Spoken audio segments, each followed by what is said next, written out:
चलिए आइए देखते हैं। अब हम लोग पढ़ रहे हैं प्रागैतिहासिक काल। क्या पढ़ेंगे? प्रागैतिहासिक काल। जिस तरह हम बताए थे शुरू में ही बताए थे, इतिहास को हम लोग 3 भाग में बांट पढ़ते हैं। एक प्रागैतिहासिक काल, एक अधैतिहासिक काल, एक ऐतिहासिक काल।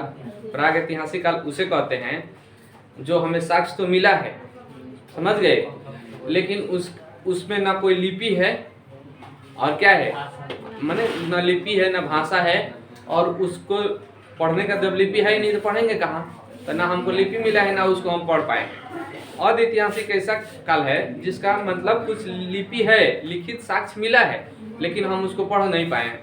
लिखा हुआ है, जैसे होता है ना, कुछ लिखा हुआ मिला है लेकिन पढ़ नहीं पाए हैं, आधा ही काम हुआ है, तो अधैतिहासिक काल। ऐतिहासिक काल उसको बांट दिया गया है जिस काल से हम लोग क्या किए हैं, लिपि मिला है और उसको हम पढ़ भी लिए हैं कि उसमें क्या लिखा है, उसको समझ लिए हैं लोग, तो उसको ऐतिहासिक काल कहते हैं। तो प्रागैतिहासिक काल में कंप्लीट क्या है जे हमको ना कोई इसमें लिपि मिला है और ना उसका हम कोई साक्ष्य, माने हमको क्या हुआ है, ना पढ़ पाए हैं। लेकिन उसमें क्या है कि पत्थर के बारे में ही क्या है, उस समय का जो प्रागैतिहासिक काल था, जो अननोन टाइम से लेके यहाँ 2500 बीसी तक, बीसी का मतलब होता है ईस्वी से पहले, इतना तो आप लोग जानते हैं। तो 2500 बीसी तक का क्या है काल को हम लोग प्रागैतिहासिक काल कहते हैं। इसमें क्या था कि कंप्लीट मानव के चारों तरफ क्या था, पत्थर ही पत्थर था। पत्थर से ही क्या हो शिकार करता था, पत्थर में मन समझिए पूरा जीवन क्या करता था, व्यतीत करता था। तो उसी को कहते हैं पूरा पाषाण काल। पाषाण का मतलब होता है पत्थर, ठीक है। काल में समय में पत्थर का समय था।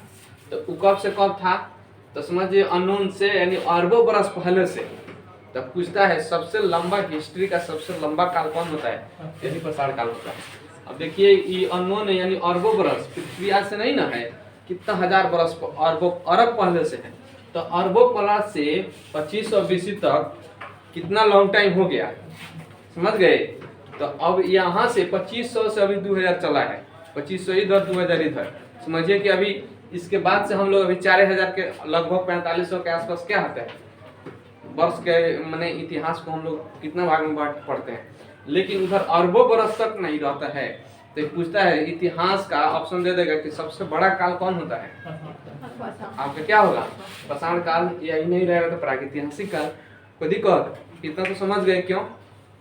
अब देखिए, अब हम लोग पाषाण काल को 2 भाग में बांट पढ़ते हैं सॉरी 3 भाग में, पूरा पाषाण काल, मध्य पाषाण काल और नव पाषाण काल, सुविधा के लिए। अब इसमें पूरा पाषाण काल ये होता है, इसमें पूरा पत्थर से रिलेटेड था।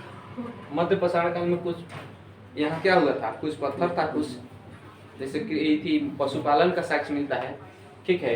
और नव पाषाण काल में यहाँ कृषि उसी आदमी करना क्या होता है, सीख जाता है। तो आइए हम लोग पहले पूरा पाषाण काल करते हैं। यहाँ था, इसका टाइम पीरियड था अननोन टाइम से, यानी अनंत से, कितना अरबों बरस से आ रहा है उसका पता नहीं है, वहां से 8000 बीसी तक।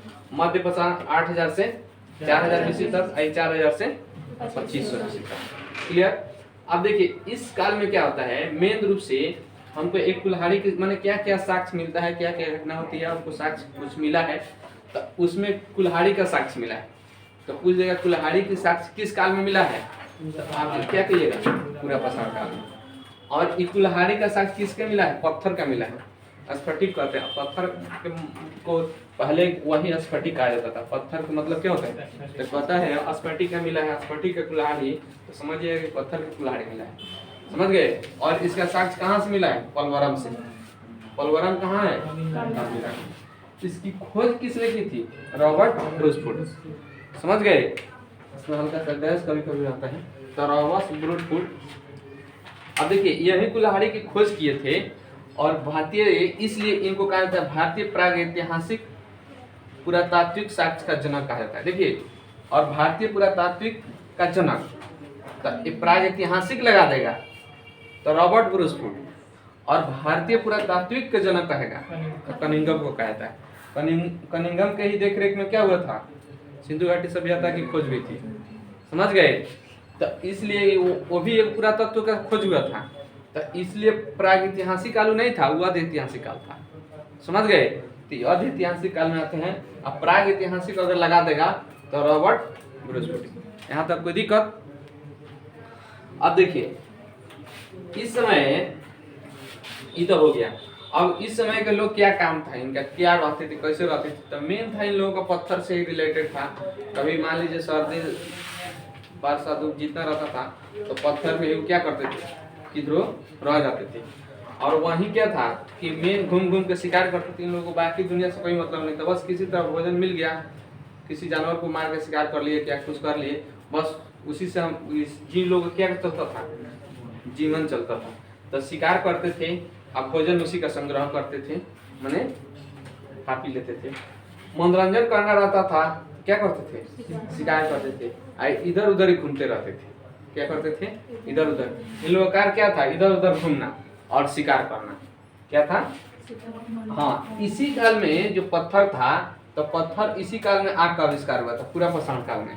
तो आग का आविष्कार पूछेगा किस काल में हुआ था, तो पूरा पाषाण काल में। लेकिन इसका यूज पूछता है, प्रयोग, तो ये नव पाषाण काल में हुआ है। प्रयोग का मतलब है, आप खोज के मतलब पहले ही समझिए। खोज के मतलब कोई चीज खोजा गया, मिल गया, लेकिन उसका हम यूज नहीं कर रहे हैं, उसका प्रयोग नहीं कर रहे हैं, वो रखा हुआ है उसी तरह से, या जहाँ है वो उसी तरह से है, लेकिन उसका यूज नहीं हो रहा है। तो यूज इसका मध्य पाषाण काल में भी नहीं हुआ, सीधे क्या हुआ, नव पाषाण। जैसे मान लीजिए आग का आविष्कार तो हो गया था, लेकिन आग से क्या होता है उन लोगों को जानकारी ही नहीं था। समझ रहे हैं, जानकारी रहेगा तब ना। तो इसी तरह से नव पाषाण काल में घूमते घूमते क्या हुआ कि कभी मान लीजिए कोई जानवर उनवर जला होगा, उसी का क्या हुआ, तो पहले तो ऐसे ही कच्चा मांस खा लेता था। क्या करता था, कच्चा मांस खा लेता, उसको था पता नहीं चलता था। लेकिन कभी अचानक से क्या हुआ, जंगल में आग लगा, कोई जानवर जल गया, उसको खा के देखा, तो जो आग पर सेक के खाता है तो उसका टेस्ट थोड़ा अच्छा नहीं लगता है। आप लोग कच्चा मांस खाइएगा, कभी कभी आग पर सेक के खाइएगा, ठीक है। जैसे भी हो, तो कच्चा से ज्यादा थोड़ा सा टेस्टी हो गया।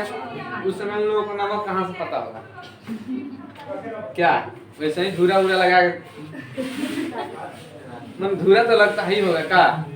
आजकल ना है, आप लोग क्या करते हैं, नमक लगा देते हैं, कोई हल्दी लगा देते हैं, माने जीभ का स्वाद कम नहीं होना चाहिए का।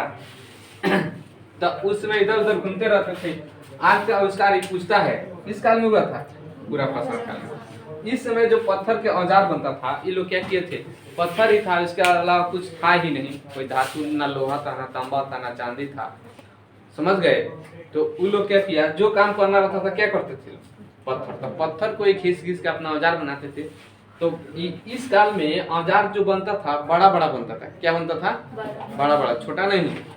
तो छोटा हो गया औजार इसमें मध्य पाषाण काल में। तो इसमें था कि जिसके पत्थर का औजार बना, तो वो औजार उस पत्थर का क्या नाम था, हैंड एक्स, कीवर्स और स्क्रैपर्स। क्या था, और इस साक्ष्य जो मिला है कहाँ से मिला है, इस सोहन नदी घाटी से और नर्मदा नदी घाटी से। नर्मदा नदी घाटी का मतलब ये होता है, नर्मदा के अगल बगल जितना जो खाली स्पेस रहता है उसी को घाटी बोलते हैं। तो इस सोहन नदी घाटी है कहाँ, अभी पंजाब में, पंजाब और कहाँ, किरण पंजाब, पाकिस्तान वाला एरिया का पंजाब कहाँ है, बताए थे ना। जैसे इंडिया है, तो यहाँ पर मान नहीं, हाँ इंडिया है, और मान लीजिए ये एरिया भी पंजाब है, तो बाद में बंटवारा हुआ तो ये पंजाब और पाकिस्तान में चल गया, ये पंजाब इंडिया में रह गया। समझ गए। तो ये वाला सोहन घाटी एरिया में पड़ता है। तो वहाँ से पहले पाकिस्तान पूरा इंडिया में न था, तो पूरा पाकिस्तान में तो सोहन नदी घाटी से, और नर्मदा नदी घाटी तो जानबे करते हैं, मध्य प्रदेश एरिया होकर सीधे गुजरात होकर जाकर कहाँ गिरती है, और साइड में।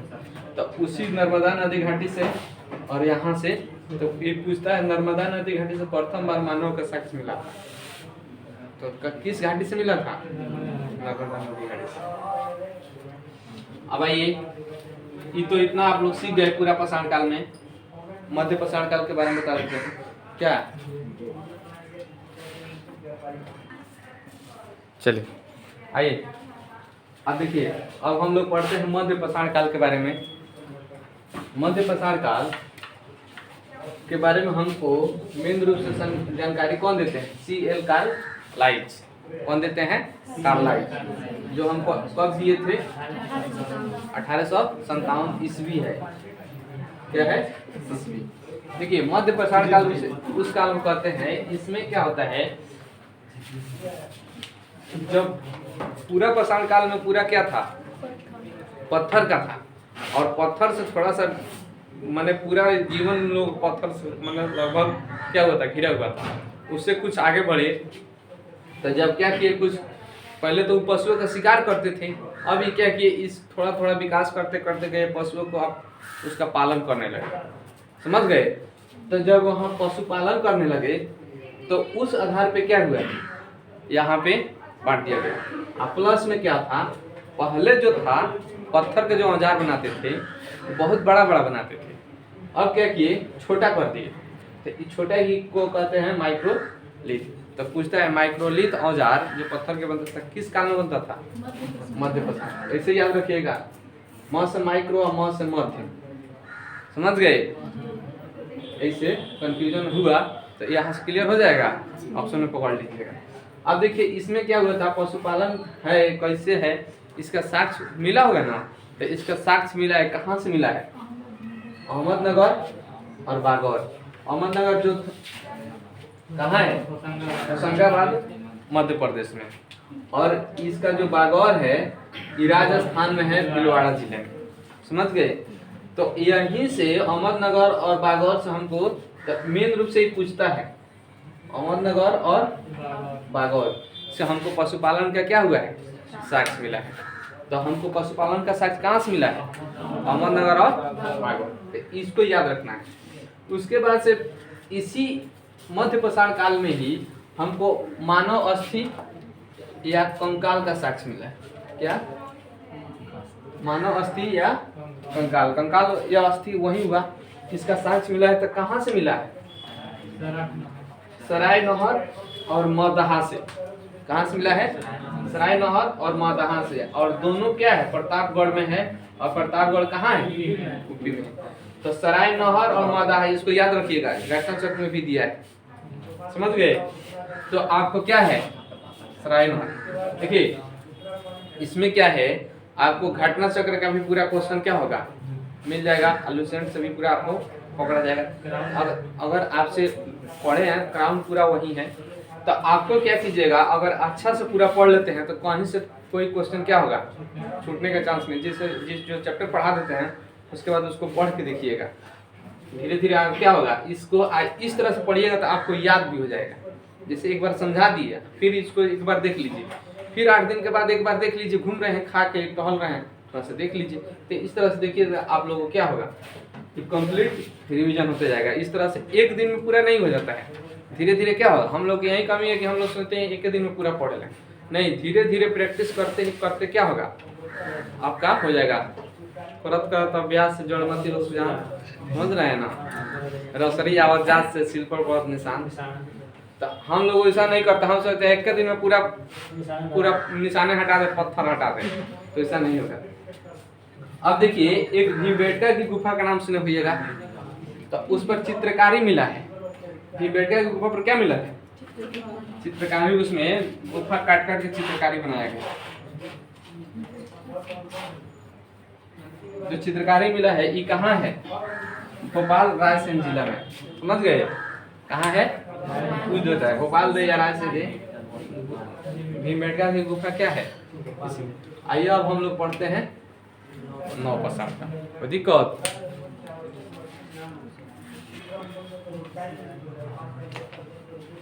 आइए ठीक है, आप लोग पूरा पाषाण काल बता दिए, मध्य पाषाण काल बता दिए, चल रहा है।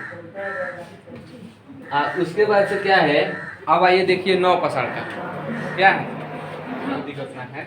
देखिए 9 पाषाण काल ऐसा पाषाण काल है जैसे पूरा पाषाण काल में केवल इधर उधर आदमी घूमता रहता था, पशुओं का शिकार करता था, मनोरंजन के लिए भी, भोजन के लिए भी।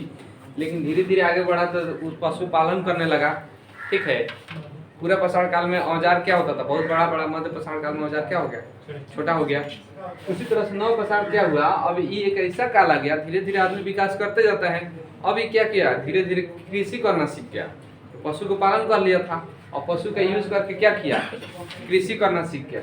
अब क्या हुआ, 9 पाषाण काल में क्या हुआ, कृषि का आविष्कार। तो पूछता है कृषि का आविष्कार किस काल में था, 9 पाषाण काल। अब कृषि का आविष्कार हो गया, तो आप जानते हैं कि जब कृषि का आविष्कार हो जाएगा तो आदमी उसको देख रेख करेगा। अब तो घूमेगा नहीं, अपना एक जगह जमीन पे रहेगा और उसका खेत देख रेख करेगा। तब उसको क्या करेगा, अब अस्थाई उसको रहना पड़ेगा, समझ गए। तो इसलिए अभी क्या हुआ, धीरे धीरे घर बनाने लगा, अस्थाई जीवन बिताने लगा, जो किसान सुगर खेती की तरफ जाना पड़ेगा। तब वो क्या हुआ, अस्थाई रहने लगा, एक जगह घर रहने लगा। उसके बाद से क्या हुआ, पहिए का आविष्कार हो गया। तब तक क्या हुआ, नवपाषाण काल में पहिए का आविष्कार, पहले पहिया नहीं था। तो पहिए का आविष्कार से मानव जीवन में बहुत सारा विकास हुआ है। पहिया से क्या होता है, कोई चीज एक जगह से दूसरे जगह जाने में सुविधा होता है, समझ गए। कोई चीज उठा के ले जाइए, आप पहिया वाला गाड़ी पर रख के ले जाइएगा, आराम न मिलेगा। तो कृषि से क्या होता था, वहां से कोई सामान लाने में पहिया की यूज करता था, इसका इंस्ट्रूमेंट बना के पहिया से। तब क्या हुआ, इसी काल में आग का प्रयोग करना सीख गया, जो यूज था, समझ रहे हैं, जो यूज करना सीख गया। अब मान लीजिए कि कृषि कर रहे हैं तो अन्न तो लाएगा ही, अब अन्न को बनाएगा तो आग का क्या हुआ, उसी में यूज करना है। इसका आविष्कार हुआ था पूरा पाषाण काल में, लेकिन यूज किसमें सीख गया, नवपाषाण काल में। अब इसी से क्या होता था, मांस भी खाता था तो भून के खाता था, चावल बनाना खाना है तो क्या करता था, उसी में बना के पका के खाता था। मैंने जो भी चीज है तब समझिए अब यूज करने लगा है। और कृषि में क्या क्या चीज का शुरू में मानव कृषि किया है, तो जौ, गेहूं और कपास। तो पूछ देगा क्या चीज का शुरू में था, तो ज्यादातर जौ, गेहूं, कपास देता है। और पूछेगा एक चावल का उसका साक्ष्य पहले बार कहाँ से मिलता है, कोल्डीवा। कोल्डीवा कहाँ है, इलाहाबाद यूपी में, जो इलाहाबाद का भी प्रेजेंट पे नाम है प्रयागराज, समझ गए। इसका वर्तमान नाम क्या है, प्रयागराज, नाम चेंज कर दिया गया। अब देखिए पहला कृषि का साक्ष्य जो मिला है, कहाँ से मिला है, मेहरगढ़ से। पहला कृषि का साक्ष्य जो मानव कहाँ से कृषि करता था, कैसे, तो मेहरगढ़ से। बलूचिस्तान कहाँ है, पाकिस्तान में है। तो पहला कृषि का साक्ष्य। लेकिन उसके बाद क्या हुआ, एक होता है लौरा देव, ठीक है।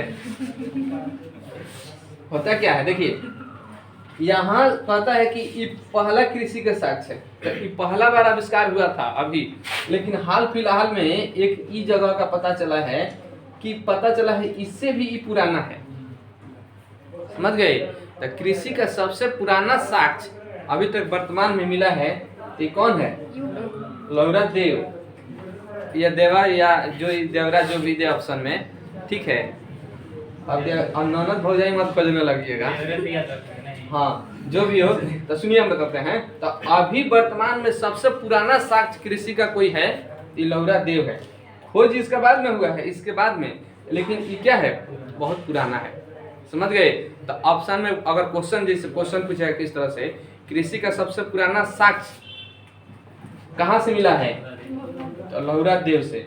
और नहीं है तब मेहरगढ़ मारिएगा। अगर दोनों ऑप्शन में रहेगा कौन लगाएंगे, अकेले ही है तो है, होगा ही, अकेले ये है तो ये होगा, लेकिन दोनों रहेगा तो क्या हो जाएगा, ये रहेगा, समझ गए। देखिए कृषि करता है लोग, तो घर में जैसे कोई बाहर खेत में काम करता है, तो उसके घर में खाना लेके जाना है, तो घर में समझिए एगो मेहरारू है, एगो देवर है, तो कौन लेके जाएगा, देवर ले जाएगा। नहीं रहेगा तब मेहरारू, ठीक है, ठीक है। तो इसे समझिए दोनों में है, तो पहले ये क्या भेजेगा, इसको।